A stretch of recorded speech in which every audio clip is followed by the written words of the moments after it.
We're broadcasting from Rio Othon Palace in the heart of Copacabana Beach in Rio de Janeiro, the marvelous city. I have here with me Dr. Florian Kongoli, the president of the Organizing Committee of SIPS 2018, and we are talking about day 3 of the event. Doctor, tell us a little bit of what happened on day 3. Well, it was the same level as the first one, actually probably a little bit more, more successful and more interesting. Although I like always to keep them at the same level because all days are really great. You cannot really compare them. They are all so individually planned and individually successful. As usual, I started with my opening. I have about 10-15 minutes opening. My idea is always to bring in front of the attendees the goals of the summit, but also not just mentioning the goals. What I did, for example, I did a historical overview of this concept that the world is on the brink of destruction. Today we are saying that because of the global warming we have until 2020, 2030, 2050 to act because we are at the brink of destruction. The science is true. The conclusions are correct. The issue is, these issues has been as old as 100 years old. And each of them planned the world to be at the end in the coming 30, 50 years. And we are here today, we don't see the end of the world. Not because of the science in exposing the problems, in diagnosing the problem was wrong. It was correct, like it is today. What has been hidden and has not been exposed is that the key that made the world not to end according to those correct predictions was development in science and technology. This was the key that those predictions didn't come through. Not because they were incorrect, they were correct, all of them. The scientists are correct today, but today we are doing the same error. We are not giving priority to science engineering. Although we know only the science engineering in the previous years and the previous century made possible that the world is still where we are. Then it was followed by a magnificent speech by 2011 Nobel Prize in Chemistry, Dan Shetman. He is known that one of his hobbies and activity has been on entrepreneurship. And he has tackled this problem in his presentations various times. What's new in his presentation this time, which is very interesting, is intrapreneurship. Entrepreneurship is just to create something new, to take something from development science and engineering, bring it to a business, in the business domain. But business domain means at the service of the society. But intrapreneurship is being entrepreneur inside a big organization. How the chain of command works between the people inside a big organization. How fast goes the idea of a new development from a simple engineer to the head of the company CEO or the chairman. These are very interesting problems. And he was so successful, many people asked about his presentation. Second was the presentation about Professor Kurt Udrich, 2002 Nobel Prize in Chemistry. Here we have another example in his presentation, how physics helps everyday life. Magnetic resonance today is at the help of the everyday life in health sectors so complete. All sickness are many sickness, majority of sickness use this principle of physics to determine the anomalies in the health of people and how to be giving a big picture and a detailed picture in order for the doctors to find solution. So you cannot find a better application, better service that physics, although it is so abstract, and nobody understands it.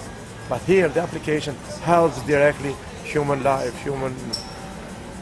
The third presentation was from Professor Spomenka Kobe of Joseph Stefan Institute in Slovenia about rare earth-based materials and magnets, especially magnets. It's directly involved in energy. Rare earth, it was an economic crisis when the world was in a verge of collapse, especially electronic industry, when the rare earth ended in many countries, it couldn't have money anymore, and also China stopped exporting rare earth. And then the goal was how to replace this rare earth in electronic materials. And this was achieved. Who achieved that? This is science.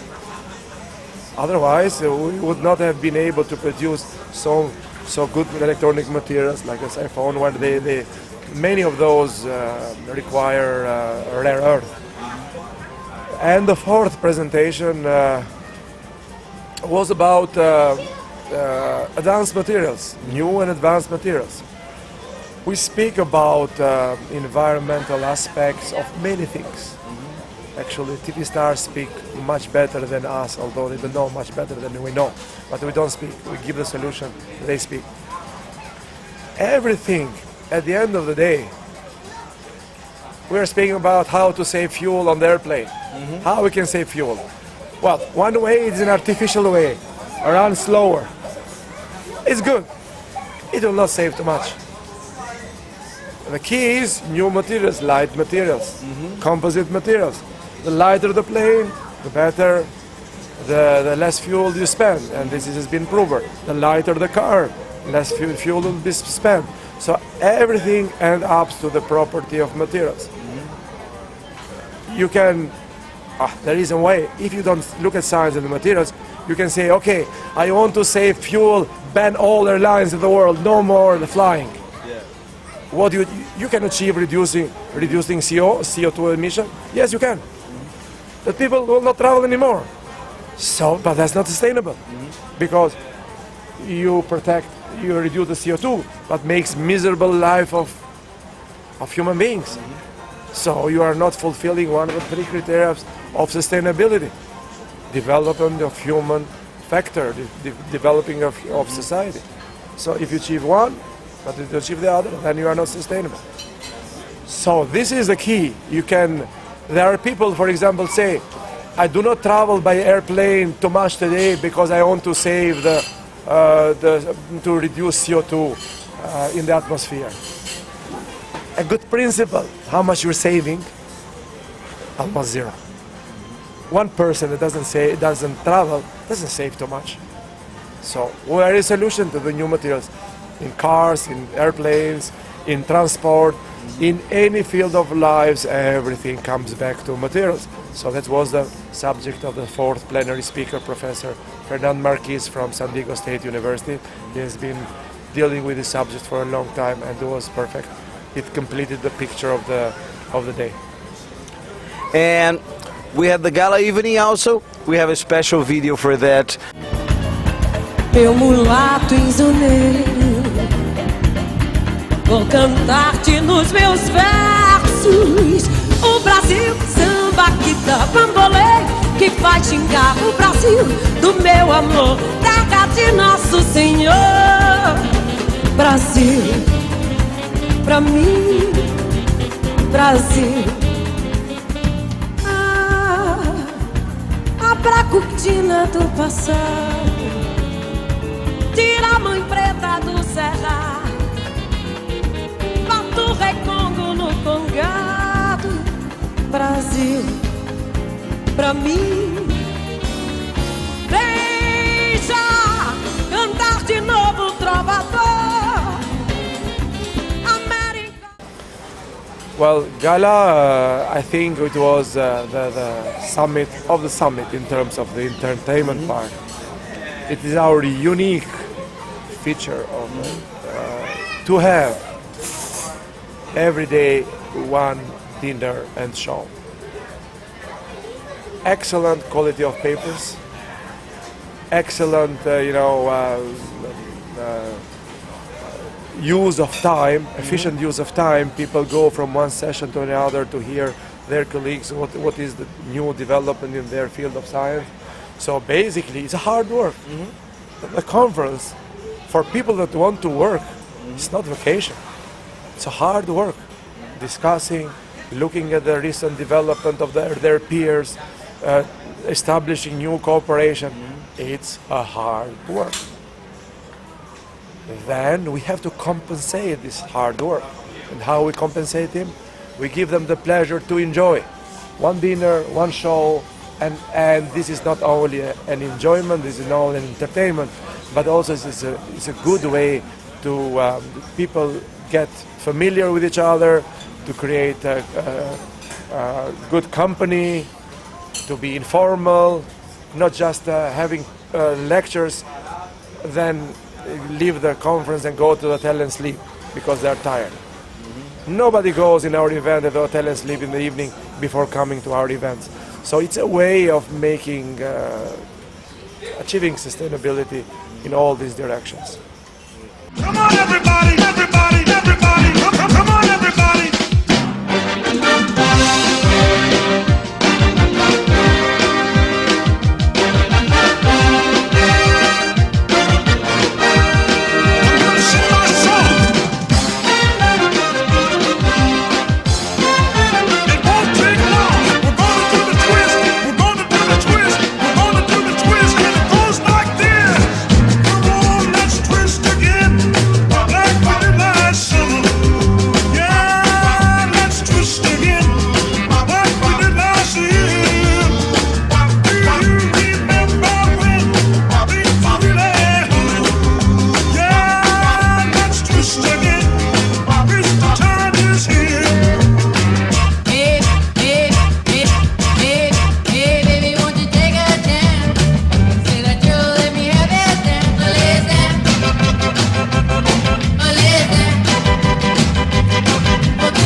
Well, this was day 3 of SIPS 2018. It's a pleasure having you here.